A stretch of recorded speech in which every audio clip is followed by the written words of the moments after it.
कानपुर से बड़ी खबर। प्रॉपर्टी के विवाद में किराए के 1 दर्जन हथियारों से लैस बदमाशों ने घर में रात में धावा बोलकर महिलाओं की जमकर पिटाई। लाखों रुपए के सोने के जेवरात नकदी लेकर हुए फरार। पुलिस ने नहीं लिखी रिपोर्ट। खबर कानपुर देहात से। थाना डेरापुर के मुंगीसापुर में प्रॉपर्टी के विवाद में किराए के बदमाशों ने एक घर में धावा बोलकर घर में मौजूद 3 महिलाओं की हॉकी डंडा तमंचे की बटों से जमकर पिटाई की और महिलाओं के सोने चांदी के लाखों रुपए के जेवरात और 4 लाख रुपए नकदी 2 आईफोन लेकर बदमाश हुए फरार। बदमाशों ने महिलाओं को जान से मारने की धमकी दे। बदमाशों की मार से एक महिला का हाथ टूटा तो महिलाओं के शरीर में गंभीर चोटें आई।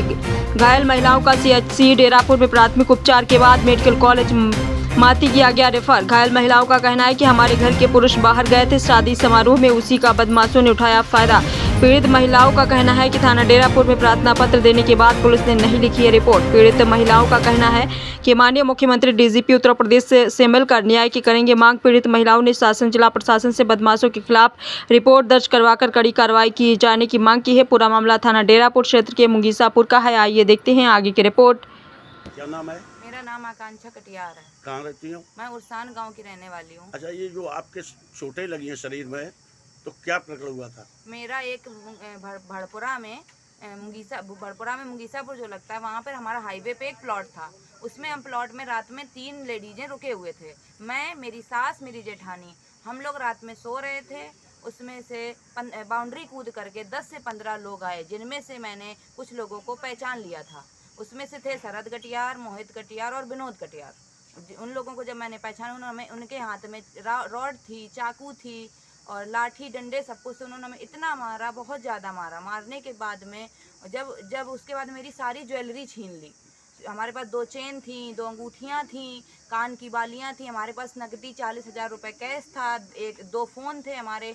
सब कुछ छीन करके जब सब कुछ छीन लिया, उसके बाद में हमको मतलब थोड़ा रुक जाइए। हाँ, सब कुछ छीनने के बाद में हमको धक्के मार के गेट में, हम अंदर से ताला लगा के लेटे हुए थे, तो ताला तोड़ने के बाद में हमको धक्के मार के बाहर फेंक दिया और थोड़ी दूर इन्होंने हमको दौड़ाया।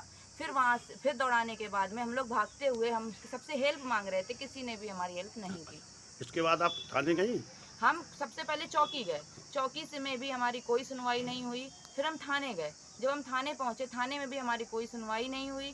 उसके बाद में हमारे हस्बैंड ने जब इनसे थोड़ा सा कहा कि हमारी रिपोर्ट लिखिए, बट ये नहीं लिख रहे थे, तब फिर उनको 151 धारा लगा करके हवालात में डाल दिया।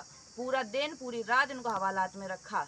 अब क्या चाहती हैं आप? अब मैं न्याय चाहती हूँ, मुझे न्याय चाहिए। जितना हम लोगों को 3 महिलाओं के ऊपर अत्याचार हुआ है, उसका मुझे न्याय चाहिए और हमारी FIR लिखी जाए, लूट पाट की भी लिखी जाए। जितना हमें मारा है, हर चीज़ की FIR चाहिए हमको। हमें मुस्लिमों को सज़ा दिलानी है। हम योगी आदित्यनाथ से पूरा सबसे यही उम्मीद करते हैं कि हमको न्याय चाहिए। कुसुमा देवी। कुसुमा देवी, ये कौन है आपकी? बहन। क्या नाम था? हीरामणि। हीरामणि। हाँ। दूसरी बच्ची का क्या नाम है? रंजना। का नाम है? रंजना। रंजना।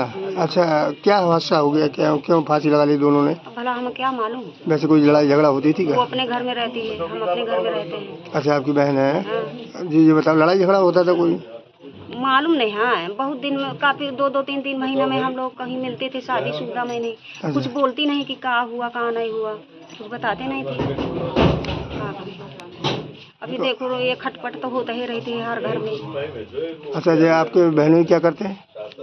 ये फौज में गए, पुलिस में रहे हैं। अब तो जाने कब के रिटायरमेंट हुए हैं। रिटायरमेंट हो गए। अच्छा, हमने सुना कि तीसरी शादी है। हाँ, तीसरी शादी है। तो तीसरी शादी की उसी की बच्ची है? हाँ, वही दोनों माँ बेटी। 2 कहाँ? 2 खत्म हो गए पहले? 2 और तक पहले खत्म हो गई सौतन, और तीसरे नंबर की ये है। इसकी एक लड़की एक लड़का थे। अच्छा। और एक लड़का एक लड़की उसके थे और एक के नहीं थे। एक नहीं भाई। ये लोग कहाँ है? लड़का उनके पवन नाम है। अच्छा, ये बताओ, कोई खटपट हो, कभी बताया हो आपको कि झगड़ा होता? नहीं अंकल जी, हमसे नहीं कुछ बोला। पूछती थी तो नहीं बताती थी, कहती थी क्या होगा, कोई बताते ही नहीं थी, कोनो चीजें नहीं बोलती थी। और तो पूछती थी। लड़की की उम्र कितनी हुई? तो लड़की की उम्र शायद है 18-20 साल की है। कोई शादी की टेंशन तो नहीं था? भगवान जाने, अब वो अपने दिमाग में वही सोच सकती है शादी की टेंशन है या नहीं। आपको कैसे मालूम चला आज? और हमको मालूम चला तो बताया है फोन करके, यहाँ ऐसा कर लिया, फांसी लगा लिया, तो हम यहाँ आ गए। बिजली घड़ा में रहते थे? हाँ। और कोई कारण नहीं मालूम? कुछ मालूम नहीं है।